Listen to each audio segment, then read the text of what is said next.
Hola, mi gente. Look, I don't know about you, but I'm trying to work smarter instead of harder. You know what I mean? I'm trying to secure these coins with less effort, but more return. What if I told you there was a way for you to make your entire salary, your 6-figure salary within months? What if I told you there was a way for you to package your expertise where you can sell it to corporate and government agencies and go after lucrative 5 and 6-figure contracts so that you can secure the big money? And this masterclass specifically focuses on how you can secure lucrative 5 and 6-figure contract even if you don't know what to sell and haven't started your business yet. I'm going to show you how to identify what your no-brainer offer is so nobody can say no, honey.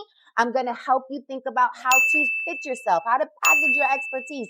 I'm going to show you the email scripts that I use to lock in meetings with hard to reach executives. This is golden, y'all. It is the same framework that I use right now currently in my business as a consultant and a keynote speaker that gets flown out to speak all around the world, honey. And if I can do it, so can you. And this masterclass is going to break down the step-by-step process that you can follow. So within the next 90 days, you can have your first 5 and 6-figure corporate or government contract. I mean, what are you waiting for, y'all? I put the link in the show note. Let's go and get it. Right before the height of our recruitment season, I got into a horrible car accident. And I believe that there was an angel that day because I couldn't find my phone. I was completely disoriented and she called my husband. I just remember that this woman called my phone. No one ever saw that woman again. I went back to being managed by someone when I was the manager. So while that happened, while I was out, they reorged and I was no longer in my position. The audacity. What came up in our discussion was how Latinas are trained to seek out providers. The reason that I have this strong opinion about this topic is because for as many people that I have following me, it almost doesn't feel real. Or just in our cultura, women are called to be fixers. And in some instances, it's not for you to fix. What's up, everybody? Welcome back to Banking on Cultura. I am your host, Victoria Jenn Rodriguez, and I'm really excited to have you guys back here with us. You know, whenever the community supports us, it means so much to me because, y'all, it's a lot of work doing this podcast. I'm not even going to lie to y'all. It is so much work, and it has become a labor of love. And whenever you guys leave a comment, when I get new subscribers, it always kind of revitalizes me a little bit because it's like, oh, okay, the people, they appreciate this. They are vibing with what we are sharing. So I want to start with this episode with thanking you so much for continuing to support us, continuing to tune in, sharing our episodes. And if you haven't already, please do so. If you know a fellow Latino who is interested in entrepreneurship, who wants to get reconnected to their cultura and really use their cultura as a competitive advantage versus an Achilles heel. And of course, you know, we got some monchincha in the mix too, okay? Because while we learning, we also entertaining over here, okay? Definitely please do make sure to let them know that Banking on Cultura exists. So without further ado, as always, we have an amazing guest today. And I'm really excited to connect with her and introduce her to you guys because I met her on social media, like many of my amazing guests, which if you haven't picked up yet, guys, please use social media to your advantage to network. It is an incredible networking tool. It is an opportunity for you to connect with people. You may not have the opportunity to do so, whether they live in your state, out of state, whatever it is just another tool at your disposal for you to start building relationships. And I continuously say this to you guys, relationships are everything, especially when you are building a business, when you are reinventing yourself, when you are trying to think about what is the next pivot for you. Relationships is what's going to allow you to not only help you think through things, but also expose you to things you possibly never even thought of. So just make sure you're taking advantage of social media and trying to stay away from all the negativity that comes from social media and focus on the positive side of the resource that is available to you for free 99. Okay? So without further ado, Susana, welcome to Banking on Cultura. Hello. Susana Alba. Yes. Thank you. Afro-Latina. Thank you. 1000%. Dominicana, ¿verdad? Yes. We love that. Yes. We love Dominicanas. Olola plátano, for sure. We love it. Orosorio. Listen. I'm excited to have you here. So please introduce yourself to the people. Sure. So hello, everyone. My name is Susana Briscoe Alba. I am the founder at Dunamis Coaching and Consulting Services, where we teach folks how to land six-figure roles through leadership development and career strategy. And so I am excited to be here and chatting with all of the beautiful people who tune into this podcast. My hope and prayer is that you learn something new that you can put into action and that it changes you going forward. Oh my God, you just reminded me. One of the practices that I wanted to put into play is praying before each episode goes live. Yeah. I had an episode where I interviewed LL Cool J's wife, Simone Smith. Shout out to Simone. Awesome. And it went viral. It went crazy. And it was the first episode that I prayed before the episode because her bestie was there and she was like, wait. Before we get started, let's pray. And the prayer was, obviously, let this be an amazing episode. Sure. But let this reach the masses. So you know what? Let's do that right now. So let's do this, Mama. Hands? Can we do the hands? Okay, I might not be able to reach what they're doing. But okay. So God, we thank you for this moment and this opportunity. We thank you for divine connections. We pray that as we go into this conversation, Lord, we ask that you would cover us, that you would be the one to show up and show out. And I pray for those who are tuning in wherever they are listening. I pray that this episode would be transformational for them. I pray your blessing and covering over the person listening and their whole family. I pray that you would give them fresh insight and fresh perspective. I pray for my girl, God, who is hosting this. I pray that you would continue to bless her greatly and that you would take her into new territories she's only dreamed of. And I thank you for this medium. I thank you for this opportunity. And we take this opportunity to tell you that we love you, Lord, and we thank you. We love you. In Amen. Jesus' name we pray. Amen. Girl, I did not know that we was going to get a whole sermon. Listen. When the God calls, he calls. Okay. All right. Well, I think this is a good segue into, besides you now also leading sermons. I did not know that about you. Give us some bonchinche. Yeah. So the bonchinche is that the word on the street is that your girl is in the process of writing a book. For the people. Yeah, I like that. And it's all of the things that I wish somebody would have told me when I was starting off in my career. It's all of the things about negotiating and interviewing, but also taking advantages of opportunities like this and making sure that you find your voice, how to articulate your value. I think one of the things that I struggled with so much in my career early on was being able to find my voice, and thus my professional voice went to Harvard, okay? Code switching up to the max. And I would struggle when my Dominican accent would come out. And what I have learned is that that accent helped me to find my people. Instead of hindering my voice. Yes. And so my hope and prayer is that with this book, you would be able to find your voice, but you would also be able to put practical steps in place so like that you can take ownership of your career. Because if you don't own your voice, someone will always speak for you and they may not say what you want them to. I love that.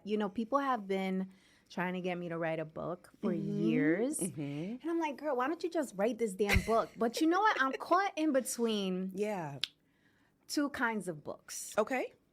One, obviously, professional development, self-awareness, my entrepreneurship journey, the framework that I use, to teach women how to make the transition from corporate to entrepreneurship, all that jazz. But then the other one I want to write is like a Sex in the City kind of book, talking about my dating life. Because girls, I got stories.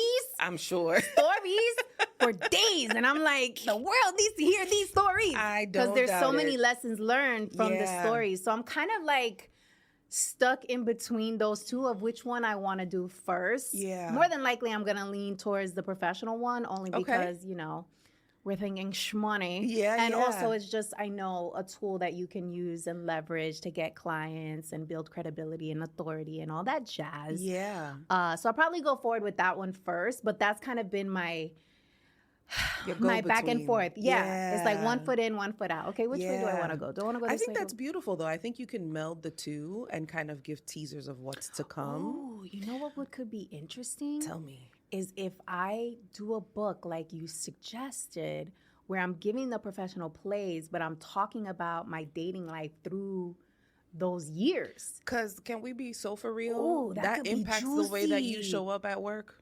Yes, it does. And also does. in your business and Absolutely. just, ooh, that could be an angle right there. Because I don't think there's Absolutely. really playbooks that combine Both. personal and Yeah. professional. And it's so important for you to be aware of who you Ooh. are accessing or who's accessing you in all aspects as you are growing, right? Yes. Whether it's a professional development growth or whether it's the the personal growth, you should be very aware of who has access to you. Right. Because while they may not be helping you make plays professionally, your personal life can sometimes impact how you show up professionally. Absolutely. So I think that there's Oh, some that could be space there. juicy. That could be really Mhm. good. There's bochinche in there There's already. a lot of bochinche in there. And I don't think there's any like professional development books like that. It's usually very like One way or the other. correct. Yeah. And we are a combination of all the Absolutely. things. Absolutely. Oh shit, y'all. This could be a revelation that we had together. Look, you working on me without even working. Like that just happened organically, okay? Listen, so start That writing. could be good. Chapter Let me know in the one. comments what you think about that. Because that could be really good. And there's so many of our women who, like, only fragments of them get to show up. Yes. Right? And so we're one person at home, we're one person at work. But what happens when those two worlds collide? And as a leader, especially if you are managing people, it gives you a greater understanding of this is why there was this reaction. Yes. Right? I think that plays into a lot of the narrative of being the angry Black girl or the angry brown girl or always super sassy or having something to say. I think that a lot of that has to do with, okay, but what's going on in the background? Yes. And how can I mitigate that so that I can show up authentically, but not necessarily blow up completely, right? Or how do I address what's going on in the background so that I can articulate my voice with confidence and with power without having to feel like I need to shrink? Because Yes, that's very true absolutely. too. And also just like the transferable skill sets. Like a lot of what you do in your professional life can be transferred personally and 1000. vice versa. Like you spoke about negotiation and you Yeah. focus a lot on that. Like you got to know how to negotiate in your relationships personally as well, honey. And in your parenting, I have a 7-year-old, y'all. I need to negotiate with him all the time. Like, you want a chicken nugget? You gotta eat your vegetables. So it's not Right. It's not something that is so far off. I just think we have to look at it from a different perspective. I could see the wheels I'm excited turning. now. No. I'm excited. I might become fixated on this. I love it. Maybe we need to do like a writing weekend. When are you planning to have your book come out? Yeah, so I have to have everything has to be in by September, and the Okay. goal is to drop in February of 26. So it's coming fast. I like Yeah. that. So are you working with like an editor or are you? Yeah, how so are you it's doing been this? official. I am signed to Penguin Random House. Bitch, what? Oh my God, congratulations. Thank you. Wait, have you made that announcement anywhere else? I told you this was an exclusive. Yeah, Breaking Out Cultura exclusive. Yo, I guess he's dropping the bochinche for real. Yeah, so we Oh just my God, signed our contract. Thank you. congratulations. That's amazing. Yeah, so we're signed with DK Penguin Random House. Okay. My manuscript will be in September and it drops in February. So pre-orders are coming Oh my soon. God, I love that. Wait, so were you pitching a proposal of the book or they Not came to at you? all. So again, you were told to use social media. And my agent found me through my platform on social media. And it's just so funny how things like just come together. So folks had been telling me for years, you should write a book, you should write a book, you should write a book. And much like yourself, I was like, ¿de qué? Because there's so much that I want to say, Yes. right? And I think that there was also a part of me that needed to heal so that it would not become like a bitter book, but a better book. And so as I was kind of going through that, I told God, I was just like, God, if this is really what you want me to do, then make it happen. Yes. And no sooner did I pray that, my agent was in my email like, hey, have you ever thought of writing a book? And I was like, this is a scam. Right. Like, for real? And so I said, you know what? How bad could it be? Let me see if this is legit. And so I spoke with her and she was like, legit?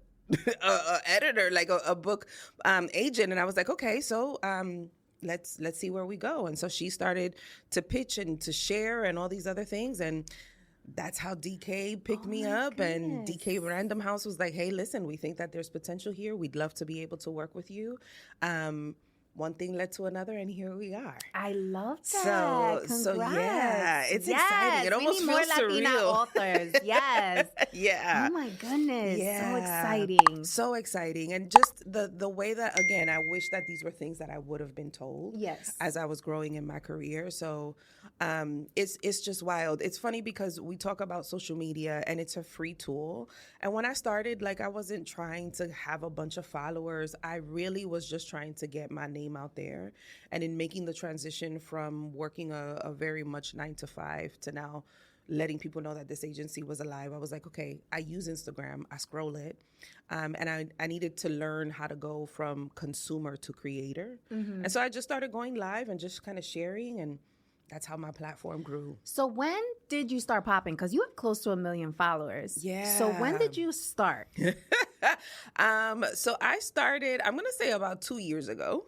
I had 700 followers. What? You went from 700 to almost 1 million? Because you're like at 900. 930 something. 930,000, yes. So 930 on IG. That's freaking amazing in 2 years. Okay, wait. Go ahead, drop it. Okay. 930 on 930 on IG, about 105K on Threads, another 75K on Facebook, and then LinkedIn and YouTube are on the up and up. I think LinkedIn, I'm at 3,400. And YouTube, I just started. So amazing. And what about the TikTokies? Are you over there? I'm not big on the TikTok. Interesting. Yeah. Like, I just could, for me, TikTok represented like having to do all of the dancing. And like, I could dance, pero bien sentada. Yes. Like, I'm the type of dancer that I look like I know what I'm doing sitting down. You stand me up. It's going to be like, ven acá, ¿y qué fue? ¿Dónde estaba todo el sazón? So for me, TikTok really was just not calling my attention. Also, at the point of me transitioning, I had a lot of student access because I was in higher education, and a lot of my students were on TikTok. And to them, IG was dead. So I was like, all right, I'm going to go where they're not. Okay, got it. And now they're like, oh my goodness, like, you're everywhere. And it's like, no, I really am not. I'm just here. So was there like a clip that just popped off and like set the trajectory up, or? So there was a couple things. I made it my business in July as a kind of birthday gift to myself. July 2 years ago, or? July of 25? I'm going to say July of like 23. Okay. That I was going to go live every day for the month of July. Okay. And I was just going to share whatever was on my heart, long, short, but I was just going to go live. And the goal there was just, number one, to get comfortable, showing up for myself. And number two, being okay, not chasing vanity metrics. Because I think a lot of people go live and they're expecting to see all of these people show up. And what I learned about my audience is they catch a lot of my content on replay. And so surely enough, slowly but surely, that started to pick up. And then I continued to do reels because that's the way you access, well, at least for me, that was the way that I could access new audiences, new eyes on my things. And my negotiation reel went viral. I use that term loosely because my friends were like, girl, it almost has 4.3 million views. Like, wow, that's amazing. That's viral. And I was like, oh, okay. So a lot of people liked it. Yeah, a lot of people saw it. That's very viral. What did you drop in that video? Really just negotiation tips. I think one of the things that I was talking about is that you don't have to share the number that you want to make. You want to share a range, because then like that, you're not pigeonholed to a number. Again, just from personal experience, I walked into the negotiation table. I thought I was doing something by giving a number, only to realize that the budget was almost double. And I was coming in at the lower end of the budget. And I was like, dang it, I should have had a better strategy. Okay. And so that went crazy viral. And then another one that I did was how to respond after getting a rejection email. Okay. And that one went viral. People had a lot of emotions around it. But that one got almost 2.3 million views. And so that's where a lot of that traffic started to come from. And then because I was already used to going live, it was like, oh, this is a real person. I can ask her questions. I can connect with her. And then with some of my audience members, I was like, if you're brave enough, I'll bring you on. You can ask me your I'll coach you right now. And some of them are like, oh my God, my hair is not done. Like, I don't look a certain way. But I'm a very firm believer that opportunities will present themselves. You need to be ready for them. They're not going to wait until you're comfortable or until you're ready. Right. They're just going to show up and you have to be able to take them. What is your thought? Like, do you have a perspective on the algorithm? Like, do you see it impacting your stuff? Like, I think it depends on which day you ask me that. Okay. Some days I do think that there is an issue with the algorithm. Some days I also have to come to the very realization that I'm being lazy. And sometimes my content is not as strong as it could be. And then in other days, it's just like, okay, what is the goal of the content that I'm dropping? Is it to get in front of new eyes? Is it to make a sale? Is it to connect with my audience? What is the goal? And so my goal now is really, now that I have this platform, is really just to build trust within my community. Because if you'll notice and you scroll through my platforms, I'm not selling you anything. Like, I'm not doing major brand deals or anything like that. Many of these brands don't even know that I exist. Yet. But if I endorse a brand, I want it to be something that my people can stand behind, you know? And it's not just, oh, she just did this because she was getting a check. No, it's because I really do believe that this can help you. Right. I really do use it in my day in and day out. So right now the goal with the algorithm is just make sure that my people can see it. Fun fact, with all of the followers that I have, especially on IG, about 4% of my folks see my content. And that is not... That's a big number. Usually it's like 2%. Yeah. So I'll repurpose some of my content, especially the ones that go really viral. I'll repurpose them because not everybody has seen it. Right.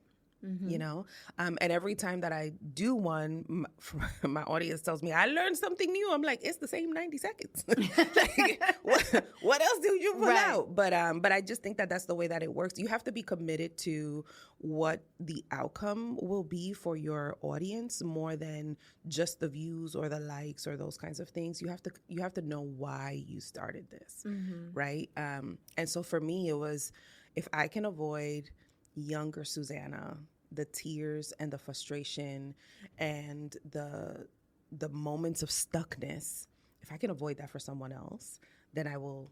That's the reason why I'm doing this. And it's also a living legacy.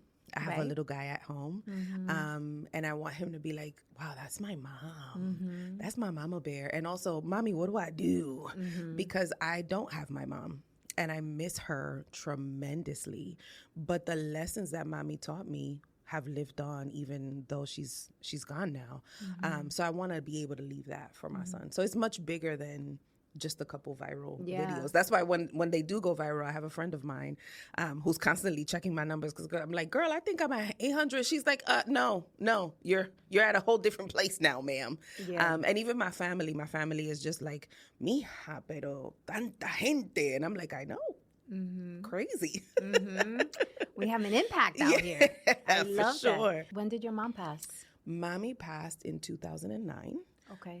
She was diagnosed with pancreatic cancer. She was diagnosed in October, and in November she passed. Wow. So it went like that. How old was she? She was 59. Wow. So she was still young. Yeah. Still young. And she was just so sure of herself. I think one of the things that has stood out to my family so much, especially my sisters and I, is that mommy wasn't afraid of death. You know, she spoke about like what she wanted done, even when she was healthy. She was like, yo no quiero que estén llorando mucho, no gasten mucho dinero on flowers, like just make sure that our family is together. And the way that we started in prayer, she was like, make sure that you don't lose that. Make sure that you stay grounded in that. And so that is really what has kept us going forward. And I think a lot of what we learned from mom is also what has kept us not keeping our eyes on things that are passing, but really keeping our eyes on things that are going to move our impact forward, right? So our family, our reputation, our name, and the hard work that mom and dad put in, you know, to get us to where we're at. Daddy used to work, I think, at 1.3 jobs to get his girls through school. Wow. You know, so none of that is wasted. Yeah, I love that. My mom passed away also, almost 16 years ago. And she was young. She was in her late 40s, lymphoma. Oh, mama. So F cancer. Yeah, for real. For real. For really real. But yeah, I agree with you. You know, my mom came from super hard beginnings. She was out of the house at 13 years old. Wow. Living on her own, you know, abusive kind of family dynamic. Had to grow up really fast, had her girls very young. And she was at a point in her life where she was doing things all over again the right way. And unfortunately, God had to call her. But she got her associates very much later in life. Like, she worked her ass off to better herself and evolve. And those lessons really sit with me. I didn't appreciate it when I was younger. Yeah. But, you know, now that I'm older, I was like, wow, what a freaking badass to like come from where she came from and choose, because it's a choice for sure that we make to be better. Absolutely. Right? And a reminder that there's nothing wrong with starting again. Yes. You know, I think that that's one of the things in our cultura is that you are going to be a doctor, a lawyer, a teacher, you know, something that has a title. And so what happens when you don't have that title? But our parents were just like, forget the title. I would much rather make sure that my family is well taken care of. Right. And that I have life lessons that I can teach to them. And like you said, it's things that we perhaps did not appreciate as we were going through it, as many instances are. Right. But now we look back and it's like, wow, I get it. Right. I get it now. Get it now. Yeah, for sure. So you... What's up, mi gente? Bet you didn't know that Discover is accepted at 99% of places that take credit cards nationwide. You know what's a little less accepted? Taking financial advice from random usernames and avatars you found on some forum. That's just sketchy. No offense to all the finance bros out there on the internet. Based on the February 2024 Nielsen report. Learn more at discover.com/credit card. Were in higher education, doing the corporate thing, had a whole team, making your six figures. Indeed. And decided to go out on your own. So first of all, how long have you been a full-time entrepreneur? So Dunamis will turn 3 in June. 3? Yeah, Congratulations. Thank you. Anniversary coming up. We got to turn Absolutely. up. What we doing? We got to do something for the anniversary. What made you make the decision? Couple of things. I had known in 21, I had known that it was time for me to kind of vacate this role. And I was struggling with that tension because this was what I dreamed of. Landing this position, managing this team that I had built from the ground up. Like, it was my dream job. But what happens when you get to the dream and it's not at all the way that it pans out in your head? I had known that it was time for me to go because we were going into an event in 2020, March of 2020, we were going into a major event where we were going to welcome a bunch of students and all of the things, right? And this was going to be our opportunity for me to be like, I've arrived. Let me show you what my team has done. And then the pandemic hit. And in a matter of days, I had to take an entire in-person event and flip it virtually, which was mortifying because we were just not ready to do something like that, but we could not cancel the event. We had over 600 people who had RSVP to come, and now I had to tell them, wow, we can't, so you're going to join us virtually. And I had already kind of had these feelings of, okay, Susana, it's time to go. But we went through that. And in those feelings of it's time to go, and in the visions that I kept seeing of me going, I kept seeing small screens. And I was like, ay, Dios mío, pero y estas small screens, where are they coming from? And they looked like phone screens. So I didn't think really much of it because I was at work, you know, like I had all of these things that I had to get done. And so the pandemic hit, we made it through. We did not hit our target as we had hoped just because life, literally a pandemic we were dealing with. And so at this point, I remember telling my team, okay, we've made it this far. The goal is not to sink. So we're going to work with what we have, and we're just going to be as graceful and as efficient as we possibly can. And so we did that for a year. In June of 2021, again, those rumblings of it's time to go got really loud. So we had survived that year. And I remember sitting in my office and just like this overwhelming feeling of vámonos. And it was almost like a nudge, right? And I remember, intuition. and I remember telling God, I said, if this is you, then I need you to make it really clear because I'm really comfortable, right? And I had one of my colleagues who is incredible, and she had been at the organization 15 years, and I had been fighting for a raise for her. And I don't know if she knows about that, but girl, I was fighting for you. And they kept telling me no, they kept telling me no, they kept telling me no. And I kept telling God, she's been so good and she's been so loyal. Please open a door for her, even if it's not with me. And I think that when it comes to leadership, you have to be okay with creating opportunities for others, because you never know how that will come back for you. Right. And so I was going on vacation that June, and she came into my office. I write about this in the book, right as I was leaving, and she was like, I need to talk to you. And because we had developed such a friendship, I was like, am I going to be an auntie? And she was like, God, no. No, that's not what it is. But this organization reached out to me about this opportunity. And I was like, okay, so what's going on? And she was like, well, I think I want to. Now, she had been at the organization for 15 years. She had never looked anywhere else. But I told her, I was like, I want you to dream. You have so much talent. So help me to help you. So she was like, this position has come up. It came out of the blue. I don't feel comfortable and I won't go until you give me the okay. And I was like, consider it done. Let me see your resume. Let's get your cover letter together. Let's start talking about salaries. And she was like, oh my gosh, I didn't think you were going to support me like this. So we went through the process. She got interviewed. Some of my friends worked at the organization where she was interviewing, and they called me immediately once they saw the application, and they were like, what's going on with this one? Because nobody leaves you. And I was like, no, this one's legit. Like, I'm encouraging her to go. Like, go ahead. And my friend at the other organization was like, you have no idea how wild that is, because others have applied and we've reached out and they're like, absolutely not. And they make their life a living hell. But you're like, take her. And I'm like, listen, because I'm not a reservoir. I think that as a leader, you should be more like a river where you can flow instead of being a reservoir where you just hold it all in. Because after a while, water being held gets stagnant and stinks. And so I didn't want that for her.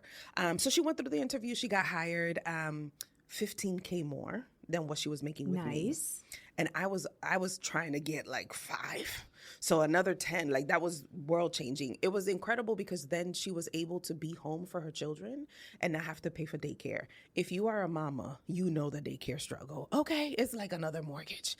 So she saved money on top of getting an increase. So that was the first one. Now I had 7 direct reports at that time. And another one came in. Same thing. Star player of mine. And she's like, Suze, I got approached about an opportunity and I want to get your thoughts on it. And I was like, so what are we talking about? Because at this role, she was creating the position. So it was pretty much created for her. Okay. And I was like, all right, friend, let's get to it. So we got to work, did all the things. She, of course, also got hired, making double what she was making with me. And at that point, I was like, okay, God, I told you to make it plain, but you moving a little too fast. Like, I ain't ready. And that kept happening for all of the ones that were with me. They were either ascending in the organization or they were finding opportunities elsewhere that were just like mind-blowing opportunities where the money was like, I couldn't wrap my head around it. Only that God was opening a door for these girls, right? And so I was like, okay, they're good. And then I kept moving the date. So in September, right before the height of our recruitment season, I got into a horrible car accident. Got hit so hard by a guy who took a stop sign that my wedding band flew out of my car. Wow. And he hit me and dragged me uphill. The wheels to my car were bent underneath the vehicle, and now I was going downhill. Wow, that's scary. Terrifying. And a lot of this, I'm telling you, because this is what they told me once, not because I remember living through that. What stopped me from ending up in the Hudson River was that as this was all unfolding, a fire truck was passing. Okay. And they had seen what happened, and they parked the truck, and my car banged up against the truck, and that's what stopped me. Wow. And I believe that there was an angel that day because I couldn't find my phone. I was completely disoriented, and she called my husband. How she got the phone number, I can't tell you. I just remember that this woman called my phone. No one ever saw that woman again. Ever again. Not the fire department, not any of the witnesses. No one ever saw that individual again. Wow. But I remember there was a woman there who called my husband and told my husband what was going on. And in true male fashion, he didn't pick up the phone. Okay. Because he didn't recognize the number. But she left this voicemail, and all of that unfolded. And so I was out for almost 4 or 5 months because of this accident. And everything that I had built and done by the time it was time to go back to work after being out had faded away and had done away. But I was so tied to the dream of what I had built. And within a couple weeks, everything that we had worked so hard to do dismantled. The morale was on the floor. And I still went back. So I went back that January after the accident. And by March, I was gone. And that really was what forced me to finally make the leap. I knew that there was more for me. I knew that there was more to me. I just didn't know what it was going to look like. And I had applied to a whole bunch of roles, got a whole bunch of rejections. And finally, I was like, you know what? I'm going to bet on Susana. And if it doesn't work, the job market will always be there. I know what to do, but I'm going to teach other women. And so let's see what goes on. And when I started on social media, honey, I was talking about everything, okay? I was talking about mom life. I was talking about corporate life. I was upset. Like, I was talking about everything. So there was no rhyme or reason. But I started just to kind of share. It was almost like therapeutic for me. And then what kicked off was all of the professional development and the workforce development things. And I was like, okay, there's a market here. And there's other women here who look and sound like me who are facing some of the same struggles. Pues, vamos pa'lante. Interesting. And So you that's how didn't we even went. know what kind of business you were going to start. You were just like, God, lead me and Lead me on. I'm ready. Yep. Interesting. Do you wish you would have left sooner? Do I wish I would have left sooner? I wish I would have just left in December, like once I knew. But I think that it refined my character in those 3 months that I was there because I felt very much like I had to fix it.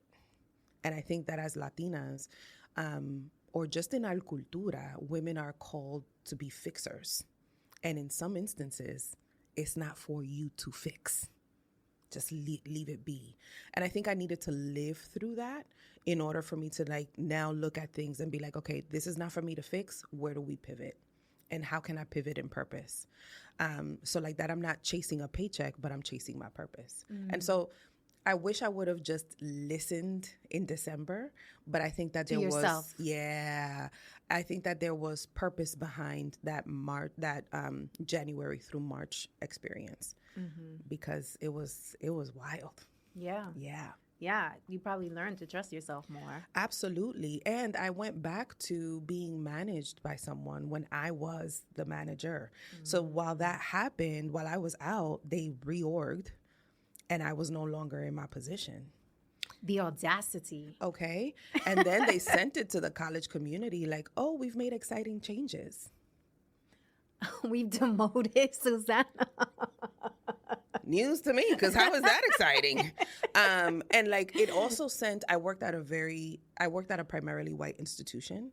And so it also sent a message to our other sisters of color and brothers of color who were on campus, like when you're down, you're really gonna be down. And those were the phone calls that I got, like, yo, like they didn't even wait until you were back. No, they didn't. Did you know that this was happening? No clue. Found out with y'all. So it really was just a very interesting time. And again, I wish I would have trusted myself more. But now it's a whole different ballgame.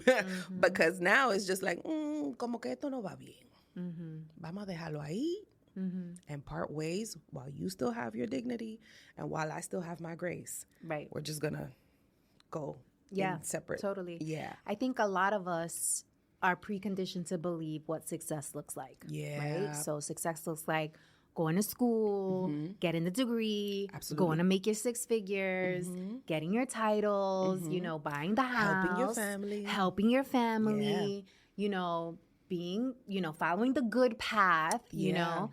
And so to break away from that takes a lot of unlearning and also faith.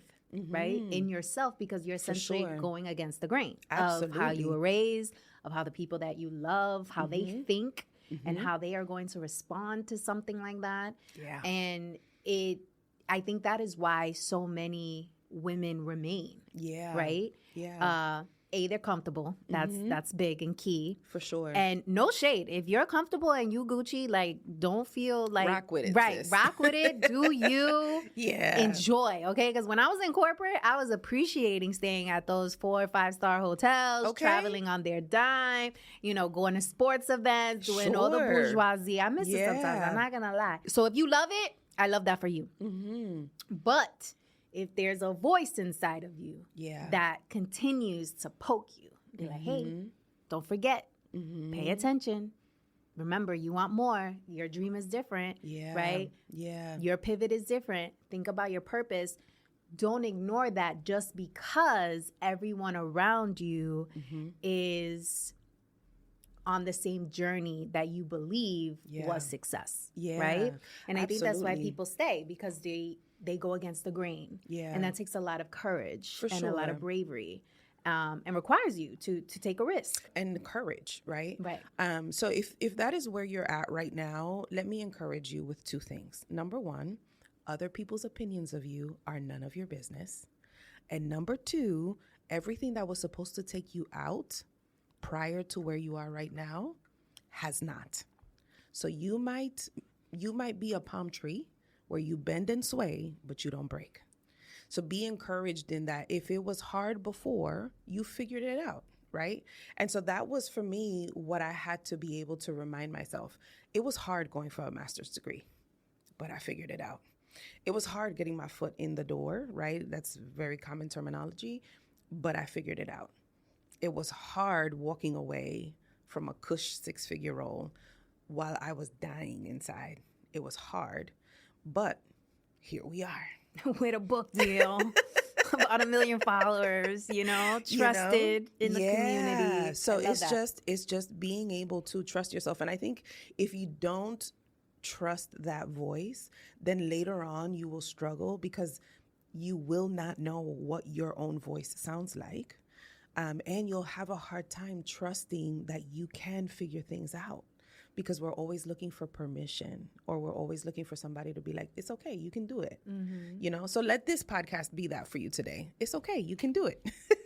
This is a good segue into the Talk That Talk segment. Okay. Mi gente, I've got the perfect freebie for you. So I just dropped a 17-page workbook to help you get your mind right, especially in this climate of so much uncertainty. So if you are an aspiring or current entrepreneur and you're just feeling stuck, you're not feeling too good about what the future holds, and all the turmoil, the politics, all of it is just throwing you off your game, this workbook is actually going to act as a journal for you. It covers goal setting, efficiency tips, how to manage your time, financial management tips, strategies on how to wrap your head around the next big thing that's coming down the pipeline to bring you consistent revenue in your business. It covers what you should be doubling down on in terms of your well-being, and it is just my favorite jam-packed journal full of marketing and sales strategy to help you get clarity, but most importantly, to help you secure the big bag. So make sure to tap on the link in the show notes. I've linked it there so that you guys can get really clear on the top hacks that you can put into play to set yourself up for success. I hope you love it. When we were preparing for this conversation, I told you this segment, we address something taboo in the cultura, something we want to see change, or something we should be doubling down on. And what came up in our discussion was how Latinas are trained to seek out providers, right? To seek out providers, to seek out the man who's going to provide, and how that may hinder their development professionally, financially, etc. Yeah. So how does that come into play with us staying comfortable, right, and hindering our progress if we are trained with these dynamics of what a family structure should look like. Yeah. You as a Latina, where you should be in your life when you're in your 20s, when you're in your 30s, kids, hubby, all the things. Yeah. So how should we be addressing this if this is so prevalent in the cultura? I think there's two ways of doing that. The first one is make sure that you are in alignment. And one of the things that I teach my clients to do is to understand their shape, right? And your shape, my shape is round, okay? I'm blessed in that way. But when it comes to your shape, what are your strengths, your heart, your abilities, your personality, and your expertise? Because once you've been able to assess those things, you'll be able to assess, is the role that I'm in actually in alignment with my shape? Or is it depleting me from pursuing more? And then the other thing is paying attention to the community in which you're in. Because if you're not careful, you'll have folks who mean well tell you those same kinds of, like, reinforce that narrative. Oh, you have to wait until, you know, you have the right man, or be careful que you're not making too much and you make him feel some kind of way. He could care less. And that's one of the things that I learned with my husband. There was one point where I was earning more than my husband, but I was so aware of that was not a negotiation part of our relationship. It was just like, okay, this is what we make and this is how we help our family grow, instead of, well, I make more than you, so you can't tell me what to do. Espérate, is your hubby Spanish? Mm-hmm. Okay, so he must be an exception to the rule, because we know machismo exists. Very much, yeah. And not too many fellas can handle their woman making more, and women find themselves shrinking. Yeah. Just to appease the ego of their partner. Yeah, and I think my husband, for him, he's always seen this big personality. He and I met in college. Okay. And even one of the things that he will tell you is that even though I didn't speak all that much in college, I still had presence. And so, ladies, sometimes it's not just about what you're saying. It's about the way that you carry yourself. And so my husband knew very early on, she may not be saying much, but this is not one that I could play with. And that was just an internal thing that I perpetuated. Right. So when I got to a point of 6 figures, money doesn't change people. It helps to bring out who they really are. So if you're generally, I can't even talk. Genuinely. Yes. That's that Spanish accent I was telling you about. Generous, then that's what's going to come out. But if you're genuinely stingy, then that's also what's going to come out, because you're always hoarded, you know? And so when we had this conversation surrounding finances, surrounding what money was like I told him from the beginning, there's going to be moments where I'm making more than you, and you need to be all right with that. Mm-hmm. And there's some guys who would not handle that conversation well. You know what I mean? But like, I went into this relationship saying those kinds of things. What about your mindset, though? For you to be okay as a Latina, to be making more than your man? To me, it was an accomplishment. And it also was just like a reminder that I could figure things out. Right? And if used correctly, then I could set myself up for generations that come after me. Right? So my mindset was never like, I'm going to hold it against you. But I also have gotten to a point where it's like, I love you. And should life happen and things go separate ways, we are going to be okay. Because now it's not just about him and I have a son. Right? That I have to be mindful about. And I don't think that there's enough conversation like that happens amongst couples for 2 reasons. One, we're not necessarily told to have those conversations, right? And 2, they can be approached very like aggressively or with a negative connotation. And I've just gotten to a point where it's like, okay, well, we need to talk about it. Right. Because we can't afford surprises later on. We have a whole little life that's depending on us. So, yeah. So do you think Latinas are trained to be provided for versus be the provider? I think a lot of that depends on what your background looks like. On novelas, she's always provided for, right? And it's the bad girl that's always kind of going for her own. I was born and raised in the Bronx. And in the Bronx, you had to figure out how to stay alive. Right. And like how you were going to, like, there was always a hustle to you. So I think that there is something innately within us that was kind of Bronxified, if you will. Yeah. So I also think that I got to a point, and I don't know where I picked it up, but I didn't want to have to rely on someone else, not from a financial standpoint. I wanted to make sure that I could stand assured in who I am because, again, money changes people. So if I come to you broke, are you going to be okay with that? And if I come to you with a lot, are you going to be okay with that?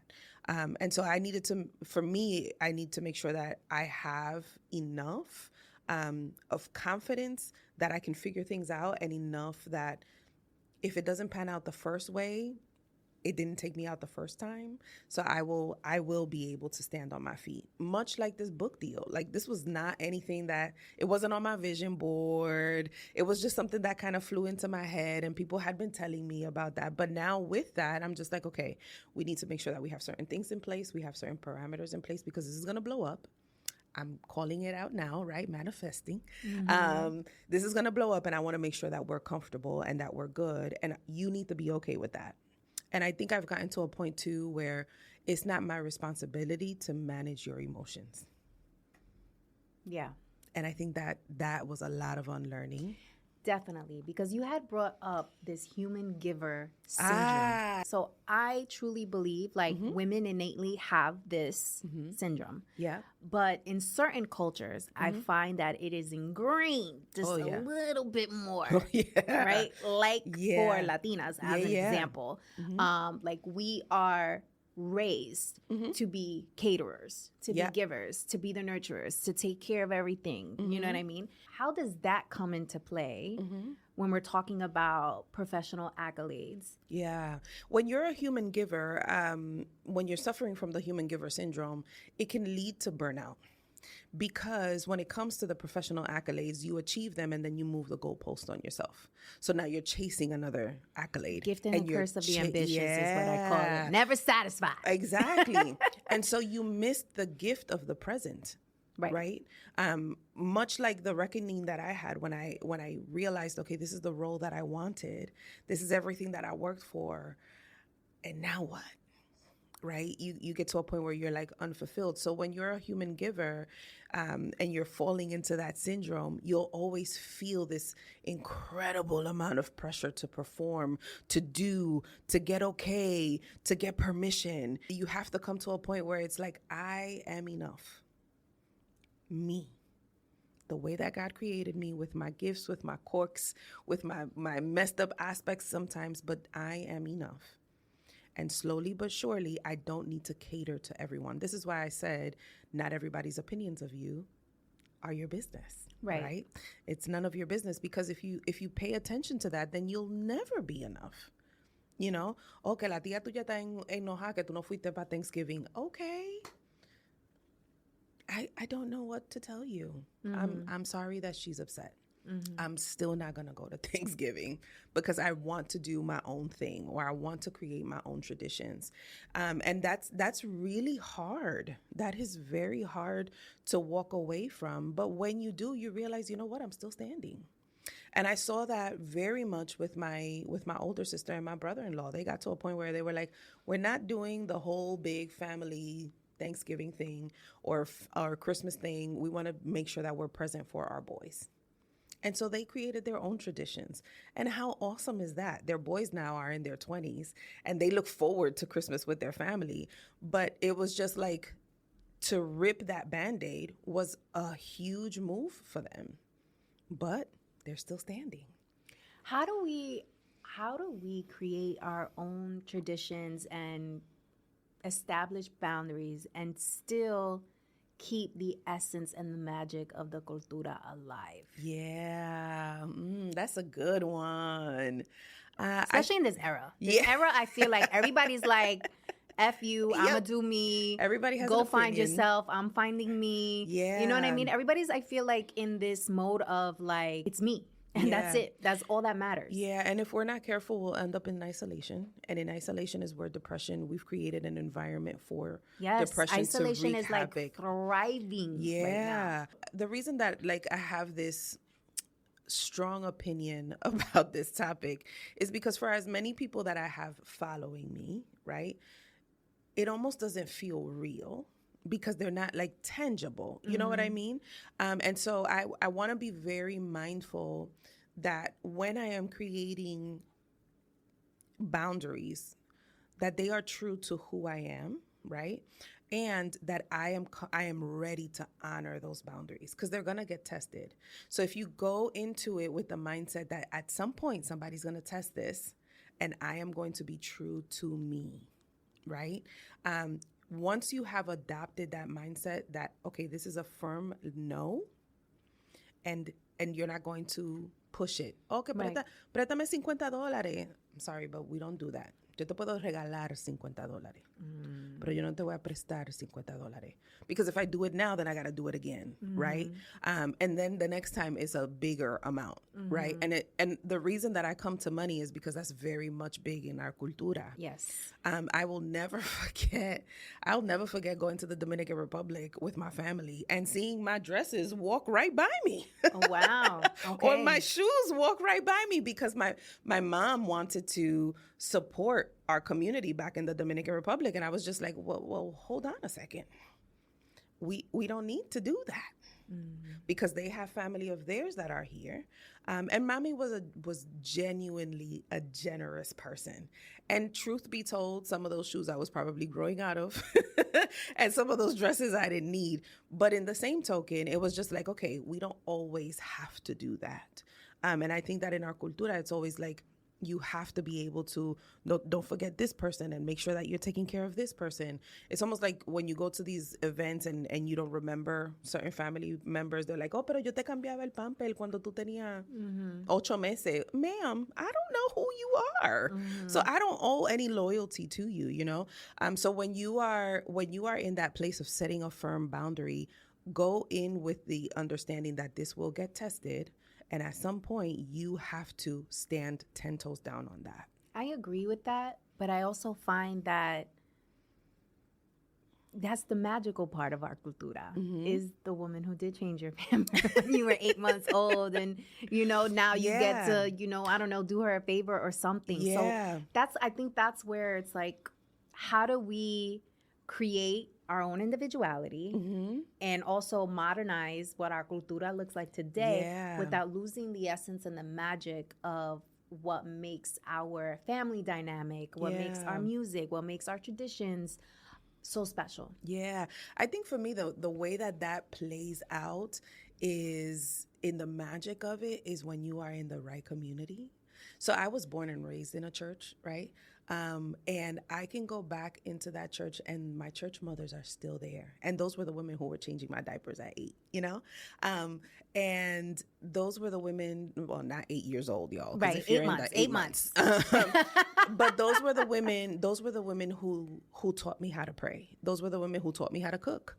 Those were the women who demonstrated genuine love because they were not interested in what I could give them or what I would be able to provide for them.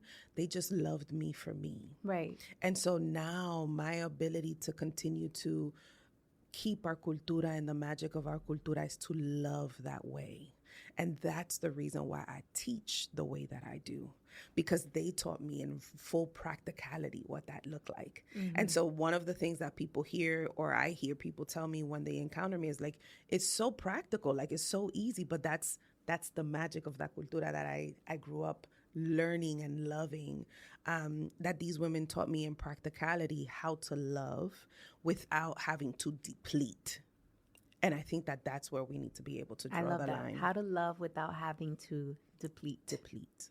Be a palm tree. Yeah. So many. Maybe that'll be the title of the episode. Be a palm tree. Be a palm tree. Listen, you might bend and sway, right, but we don't break. And what's interesting about palm trees, even when they're standing in the midst of a hurricane, this is why I talk about community so much, is because their roots have gone out so far that they are anchored.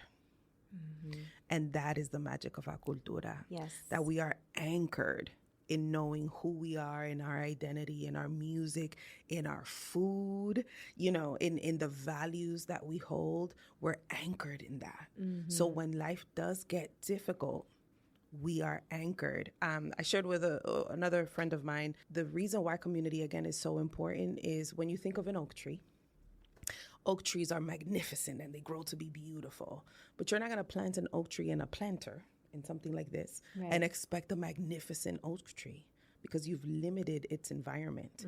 And what I love about our cultura is that no matter where you're at, our environment is unlimited. Yes. You could be in the Caribbean, you could be in the United States, you could be in Canada, you can be in Africa, but you find another Dominican, another Colombian, another Puerto Rican, and it's like, oh, pero llegamos a familia. You know what I mean? Yes. And so that's what I mean by making sure that we don't lose that magic.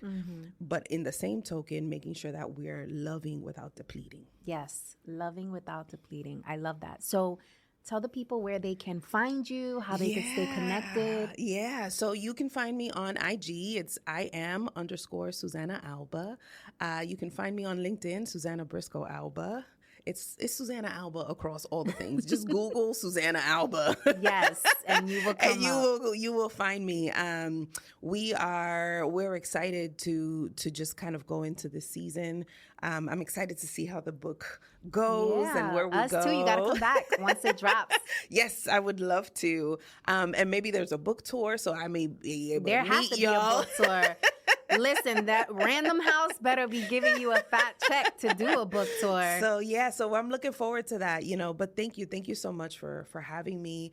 Thank y'all for tuning in and for listening, for supporting this beautiful face thank you. And this voice in our cultura. Thank you for pouring into our community, my love. I appreciate you, and I appreciate our prayer earlier. Yes, I felt that, absolutely. and I embraced that. The energy in here was like, woo. Holy Spirit a little bit. That's right. We shifted. So thank you. You're most That was welcome. loving without depleting. That's darling. right. So thank you. Shout out to all of you for tuning in. As always, if you love this episode, please let us know. Share it with someone in your community that has allowed you to be anchored, or someone that you believe needs to hear this episode. Please share it. And I'll see you guys in the next one. Bye, Ciao. everybody. Hola, mi gente. Look, I don't know about you, but I'm trying to work smarter instead of harder. You know what I mean? I'm trying to secure these coins with less effort, but more return. What if I told you there was a way for you to make your entire salary, your 6-figure salary, within months? What if I told you there was a way for you to package your expertise where you can sell it to corporate and government agencies and go after lucrative 5- and 6-figure contracts so that you can secure the big prize? And this masterclass specifically focuses on how you can secure lucrative 5- and 6-figure contract even if you don't know what to sell and haven't started your business yet. I'm going to show you how to identify what your no-brainer offer is so nobody can say no, honey. I'm going to help you think about how to pitch yourself, how to package your expertise. I'm going to show you the email scripts that I use to lock in meetings with hard-to-reach executives. This is golden, y'all. It is the same framework that I use right now currently in my business as a consultant and a keynote speaker that gets flown out to speak all around the world, honey. And if I can do it, so can you. And this masterclass is going to break down the step-by-step process that you can follow. So within the next 90 days, you can have your first 5- and 6-figure corporate or government contract. I mean, what are you waiting for, y'all? I put the link in the show note. Let's go and get it. Mi gente, did you enjoy this episode? Are you loving Banking on Cultura? Make sure to subscribe and follow us. Our goal is to grow this community so that we can all embrace our Latinidad, secure the big bag, and never question our cultura ever again.